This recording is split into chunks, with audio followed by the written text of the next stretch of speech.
La Sociedad Española de Radiodifusión presenta... Ser... ¡Viva la radio! Podcast. Siempre.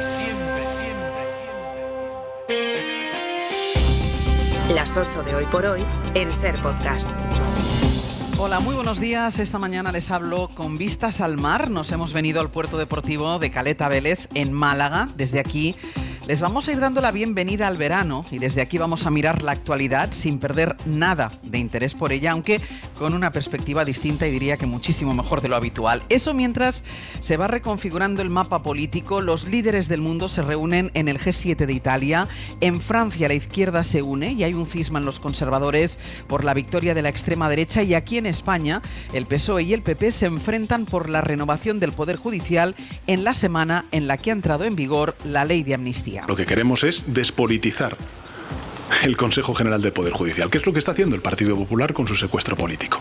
Es una reforma la que vamos a implementar en caso de no llegar a un acuerdo, respetuosa con la independencia del Poder Judicial, plenamente constitucional, acorde con la normativa europea. Pedro Sánchez asegura que si no hay acuerdo con el PP y retiran al Poder Judicial la capacidad de nombrar a jueces del Supremo, no será para dársela al gobierno, sino que atenderán a recomendaciones como la del actual presidente de los jueces, Guilarte, que propone que los magistrados sean nombrados por un órgano elegido a su vez por el poder de los jueces. Sastre, buenos días. Buenos días, Barceló. El PP vincula esta propuesta de Sánchez con la investigación contra su esposa, contra Begoña Gómez, y cree que esto confirma una deriva autoritaria en el presidente del gobierno. Y si el presidente quiere asaltar el Consejo General del Poder Judicial, tendrá al Partido Popular en contra, al ordenamiento jurídico en contra, a la Constitución en contra y, estoy convencido, a la Comisión Europea en contra.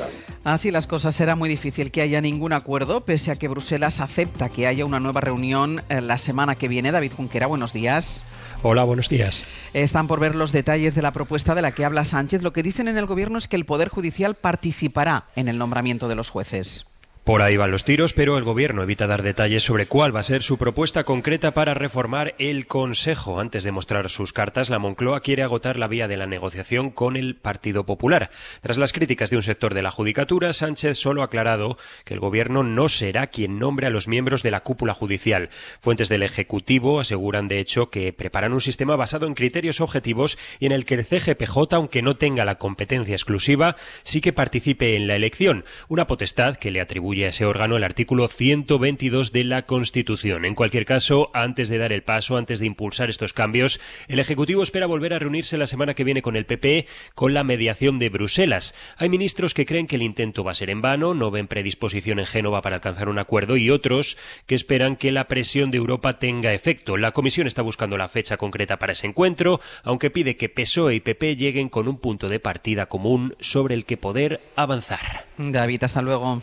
Hasta luego. Sobre la aplicación de la amnistía, saben que los fiscales que llevaron la causa del procés se oponen a que Puigdemont pueda beneficiarse del perdón, porque entienden que la malversación no se puede amnistiar. Será la semana que viene cuando se unifique el criterio, pero de momento el fiscal general va a enviar hoy mismo la instrucción para aplicar la amnistía y la va a poner por escrito, como quieren los fiscales críticos. Pedro Jiménez. Esta mañana está previsto que el fiscal general dé la orden por escrito que reclamaron los fiscales del procés para aplicar la ley de amnistía a los líderes independentistas que impulsaron el referéndum ilegal del 1 de octubre. Los 4 fiscales del Supremo ya fijaron posición. No cabe el perdón por el delito de malversación ni a Puigdemont y el resto de fugados, ni a Junqueras y el resto de condenados, porque hubo enriquecimiento personal y se pusieron en riesgo intereses financieros de la Unión, que son las excepciones que contempla la ley. La siguiente pantalla será convocar oficialmente la Junta de Fiscales de Sala para el martes, que discutirá sobre 2 informes, el ya conocido de los fiscales asignados al caso y el que elabore el fiscal general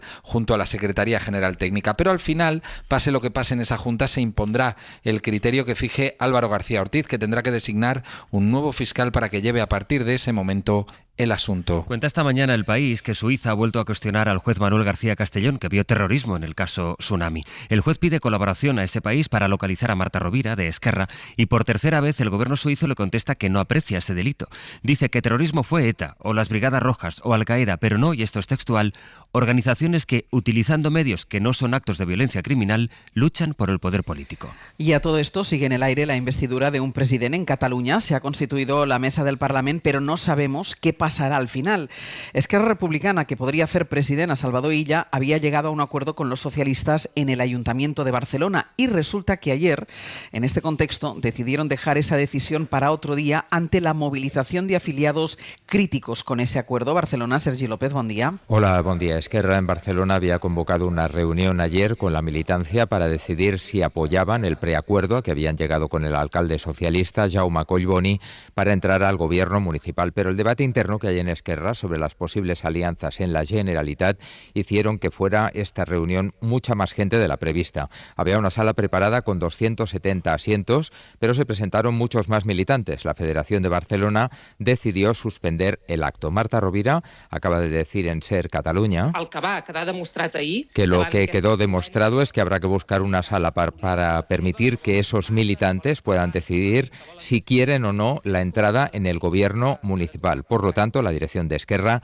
se abre a que se haga esa votación. En principio era crítica a que se pudiera hacer esa votación ahora. Ante la presencia tan masiva que hubo ayer, esa reunión acabará haciéndose. Por Cataluña y lo que pueda pasar, preguntaron ayer a Pedro Sánchez. Comparecía junto a Erdogan en la Moncloa por la cumbre bilateral con Turquía. Esta fue la pregunta de Carlos Cue. Usted hablaba mucho de agotar la legislatura, lo dijo ayer otra vez, pero mucha gente se pregunta cómo lo va a hacer. Hay una inestabilidad clara en Cataluña, la posibilidad de que se repitan elecciones. Si se repitiera elecciones en Cataluña, ¿caerían los presupuestos y también habría elecciones generales? Gracias. Muchas gracias, Carlos. Gracias por esa visión optimista. No está en su deber, hombre, si no lo digo por eso. Luego dio esta respuesta sobre la legislatura y sobre Cataluña. No hay ningún otra formulación, no hay ninguna otra alternativa al gobierno de coalición progresista. Y sobre Cataluña, decirle que evidentemente la democracia tiene sus tiempos, tiene sus formas, tiene sus plazos, y estoy convencido de que también en Cataluña habrá gobierno y que por tanto no iremos a ese escenario de repetición electoral. Y el otro gran asunto en la política es Sumar, que ha constituido una gestora para hacerse cargo del partido después de la renuncia de Yolanda Díaz como coordinadora. Escoge a 4 perfiles que son muy próximos a Díaz. Ana Fernández Vila, buenos días. ¿Qué tal, Áñez? Buenos días. Sí, son dirigentes de Sumar, de la máxima confianza de Yolanda Díaz, su secretaria de organización Lara Hernández, la de comunicación Elizabeth Duval, el secretario general del grupo parlamentario Chema Guijarro y la secretaria de Estado Rosa Martínez. Perfiles discretos, además, que no van a eclipsar el liderazgo que la vicepresidenta va a seguir ejerciendo en el gobierno y en el Congreso, un liderazgo institucional y político que queda blindado también en la hoja de ruta que aprobó ayer la dirección. En ese documento al que ha tenido acceso la SER, Sumar reconoce que el espacio está en retroceso tras los batacazos electorales y para eso encarga al nuevo equipo al mando abrir un diálogo dentro del partido y, lo más importante, con el resto de socios de la coalición, como Más Madrid e Izquierda Unida, para transformar el espacio. Una refundación que llega solo 3 meses después de su asamblea y después de que los partidos decidieran quedarse fuera del proyecto de Díaz por sentirse menospreciados. Ana, gracias. A vosotros. Anoche estuvo en Hora 25 la presidenta de Navarra, la socialista María Chivite, que hablaba así de la situación que se está viviendo en Sumar. Pues esto también yo creo que tiene que ver con orgullos, tiene que ver con no saber ceder, tiene que ver con no saber cuáles son las prioridades, tiene que ver con no saber cuál es el tema importante. El tema importante son las personas, los equipos, los programas, los proyectos. Yo creo que aquí hay que dejarse de protagonismos personales y poner los programas encima de la mesa y los proyectos que queremos sacar adelante y sentarnos a hablar. Nos hemos referido antes a Manuel García Castellón por la respuesta que se ha llevado de Suiza, pero este juez es noticia también por su instrucción en el caso Púnica. Ha procesado a Francisco Granados, que fue consejero y mano derecha de Esperanza Aguirre, y describe precisamente que cuando ella fue presidenta de la comunidad y tuvo noticias de lo que hacía Granados, en vez de echarlo, lo mandó a otro sitio. Miguel Ángel Campos. García Castellón narra en su auto que Esperanza Aguirre destituyó a Granados de la Consejería de Transportes al tener denuncias de que estaba maniobrando a favor de la trama. Pero en vez de acabar con su carrera política, la presidenta madrileña le cambió de sitio, nombrándole consejero de Presidencia e Interior, donde continuó con la supuesta actividad criminal. Además, le ascendió a secretario general del PP en Madrid. Pero Aguirre no se va a sentar en el banquillo. Sí lo harán, además de Granados, empresarios como David Marjaliza o Javier López Madrid. La defensa de Granados ha mostrado su sorpresa al SER de que Aguirre no haya sido procesada como su cliente en la Púnica ante esta revelación judicial. La investigación, además, ha hallado indicios de que Granados hacía regalos personales a sus amigos, como cestas de Navidad, con dinero público, y que recibió otros muy costosos: un piso en Barcelona, el usufructo de un yate o de un chalet en Marbella, cronógrafos suizos, cacerías en el Atlas marroquí, escopetas de 15.000 euros, hasta 1 millón de euros en efectivo que fue encontrado en el altillo de sus suegros. Hoy van a quedar muy pocas lluvias y van a subir las temperaturas, Jordi. Básicamente vamos a tener de nuevo tiempo veraniego, pero sin llegar a temperaturas tan altas como la semana pasada. Las máximas para hoy las esperamos en el Ebro, el Guadalquivir, así como en el interior de Alicante y Valencia, alrededor de los 35 grados y entre los 25 y 30 en la mayor parte del país. La excepción, como comentabas, en el norte, especialmente Galicia, el Cantábrico, con el paso de las horas, norte de Navarra y Pirineos. Aquí nubes y alguna llovizna. El fin de semana veremos más nubes, con un poco de lluvia hacia el norte, y en general menos calor durante las tardes, pero igualmente calor. En el mapa para entender el mundo. El contraste que se produce a unas semanas de la primera vuelta de las legislativas en Francia, para las que es favorita la extrema derecha, la izquierda ha hecho ya oficial que se unirá en una candidatura única que recupera el espíritu de un frente popular que bendecía así en televisión el expresidente François Hollande. L'union, c'est-à-dire de pouvoir rassembler toutes les familles politiques. Mientras en la derecha tradicional, el líder del Partido de los Republicanos, al que su partido ha echado por proponer unirse a Marine Le Pen, dice que él sigue en su puesto. Y Chotí se ha grabado un vídeo en el despacho con la bandera de fondo y al que ha puesto esta música épica. Y así se va escribiendo la historia en Francia. Corresponsal Vicens Batalla, buenos días. Buenos días. Respecto a la coalición de la izquierda de hace 2 años con los partidos por separado, en esta ocasión se presentarán bajo el mismo nombre de Nuevo Frente Popular y un programa en común.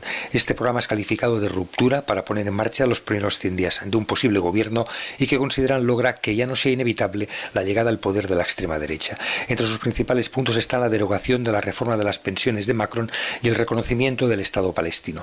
Pese a las fuertes diferencias entre socialistas y los insumisos de Mélenchon, ecologistas y comunistas hicieron de intermediarios para el acuerdo final. El programa detallado se presenta este viernes al mediodía. Esta concordia contrasta con el laberinto en que siguen metidos los republicanos de derecha, porque su presidente, expulsado por el resto de la dirección por pactar con Le Pen, Éric Ciotti, volvió a ocupar ayer su despacho. Esta mañana se celebra un juicio por el caso, al tiempo que la nueva dirección se reúne por videoconferencia para que la exclusión sea jurídicamente válida. En Italia. Esta imagen son los líderes del G7 en un ambiente de camaradería. Ilustra esta mañana buena parte de las portadas de los periódicos del mundo. Reunidos en Apulia. Allora, buongiorno a tutti, benvenuti ovviamente in Italia. Con Giorgia Meloni como anfitriona, recibieron a Zelensky y aprobaron un nuevo paquete de ayudas a Ucrania de 46.000 millones. Corresponsal en Italia, Joan Solés. En la cena de gala anoche hubo una ausencia destacada. El presidente Biden prefirió dedicar el tiempo de la cena a firmar un acuerdo de cooperación y seguridad con el presidente ucraniano Zelensky. Our goal is to strengthen Ukraine's credible defense and deterrence capabilities for the long term. Nuestro objetivo es fortalecer las capacidades creíbles de defensa y de disuasión de Ucrania a largo plazo, afirmó Biden. Una paz duradera debe sustentarse en la habilidad de Ucrania de defenderse por sí sola, añadió el presidente de los Estados Unidos, y de disuadir agresiones futuras.